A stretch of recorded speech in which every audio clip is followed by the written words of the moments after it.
అందరికీ జీవి. నా పేరు ఆర్ఏ రాము, మాలమహానాడు యువజన స్టేటు.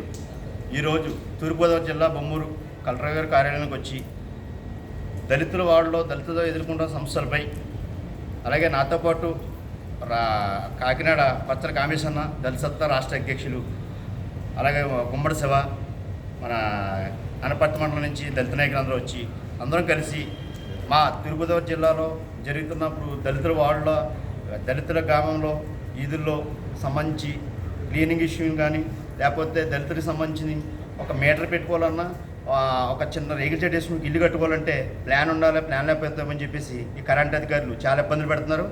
అలాగే పంచాయతీ అధికారులు కూడా మాకు ఏదైనా ఒక కుళాయి వేయించుకోవాలన్నా, వేయించుకోవాలన్నా అది ఉండాలి, ఇది ఉండాలని చెప్పేసి దళితుల్ని చాలా చిన్న చూపుతో పని చేయట్లేదు మాకు.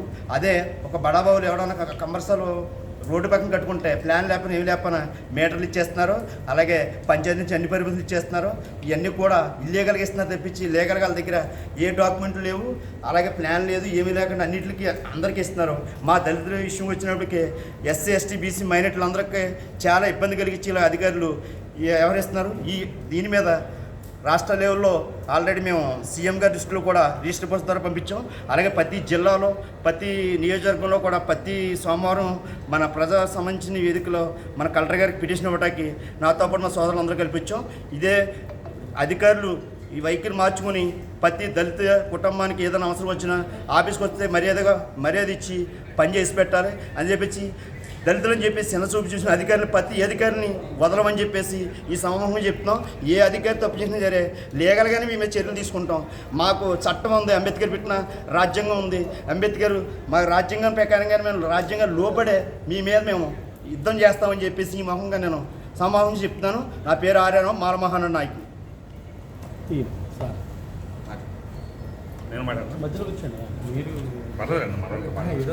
ఈరోజు రాజమండ్రి కలెక్టర్ గారిని కలవడానికి మేమంతా ఇక్కడ రావడం జరిగింది. అయితే మేడం గారు మాకు అందుబాటులో లేరు. ప్రస్తుతానికి మన ఉమ్మడి తూర్పుగోదావరి జిల్లాలో దళితులు ఈ దోమలతోటి మురుగు కాలువల్లో పారకుండా అక్కడెక్కడైతే స్టక్ అయిపోతున్నాయి. పంచాయతీ వర్కర్స్ పనిచేయట్లేదు. అధికారులు కూడా వాళ్ళ ఇష్టానుసారంగా చాలా హేళనగా గౌరవం ఇవ్వడం లేదు. ఒక మనిషికి వ్యక్తిగతంగా గౌరవించవలసిన అవసరం ఉంది, వ్యక్తిగత స్వేచ్ఛ ఉంది. స్వేచ్ఛ భావాలకు సంబంధించి వాళ్ళు నిర్లక్ష్యంగా మాట్లాడడం కానీ, తర్వాత మా ఎవరైతే ఈ ఎస్సీకి పీపుల్ అట్టడుగు వాళ్ళగా పీపుల్ ఉన్నారో వాళ్ళకి సంబంధించి ఏ పనులు కూడా జాప్యం చేస్తూ ఉన్నారు. వీళ్ళు పదేసారి పనులు మానుకోవడం, ఆఫీస్ చుట్టూ తిరగడం పని అవడం లేదు. కాకపోతే అక్కడ ఎవరైతే ఈ బిల్డింగ్లు నిర్మించుకుంటున్నారో బడాబాబులకి 1+2, 2+3 అలాగా పర్మిషన్లు లేకుండా గడిస్తున్నారు వాళ్ళు. కానీ మాకు అన్ని పర్మిషన్స్ ఉన్న మా ఎస్సీ పిల్లల్ని, మా ఎస్సీ ఎవరైతే ఈ ఇల్లులు కట్టుకుని ఉంటారో వాళ్ళందరూ కూడా అసలు ఇబ్బందులు గురి చేస్తున్నారు. ఇది మేము జిల్లా వ్యాప్తంగా అన్ని మండలాలు కూడా తిరుగుతాం. ఈరోజు మన ఆర్ఏ రాము యువజన నాయకుడు, మన మాలమహానాడు యువజన నాయకుడు తమ్ముడు పిలుపు మేరకు మేము రాజమండ్రి వచ్చాం. ఇక్కడి నుంచి ఎక్కడైతే మన జిల్లాలో ఎన్ని మండలాలు ఉన్నాయో ప్రతి వారం ఒక మండలం తిరిగి అక్కడ ప్రజల సమస్యని, మా దళితుల సమస్యని తీసుకుని అధికారులకి చేరవేసి వాళ్ళతో న్యాయబద్ధంగా చట్టబద్ధంగా పనిచేసేలాగా మేము రిక్వెస్ట్ చేద్దామని మేడం గారికి కలవడానికి వచ్చాం. అయితే దురదృష్టవశాత్తు మేడం గారు మాకు అందుబాటులో లేరు. మరి నెక్స్ట్ వీక్ మేము మేడం గారిని తప్పనిసరిగా కలుస్తాం. మాకు మీరందరూ సహకరించండి. అలాగే మీడియా వారు కూడా మా పడ్డ బాధలు, మా కష్టసుఖాల బాధలు కూడా మీరు పేపర్ ద్వారా కానీ ఎలక్ట్రికల్ మీడియా ద్వారా కానీ బయటపెట్టి మా జాతికి కూడా న్యాయం చేయవలసిందిగా మీ మీడియా సోదరులు కూడా కోరుకుంటూ సెలవు తీసుకుంటున్నాను. నమస్కారం. నా పేరు పచ్చల కామేశ్వరరావు, దళిత సత్తా సంక్షేమ సంఘం, ఆంధ్రప్రదేశ్. నమస్కారం. ఒకసారి అలా నుంచోండి, అందరూ వెళ్ళిపోండి. ఇప్పుడు వీడియో తీసుకుని అలా వెళ్ళిపోతుంది. ఓకే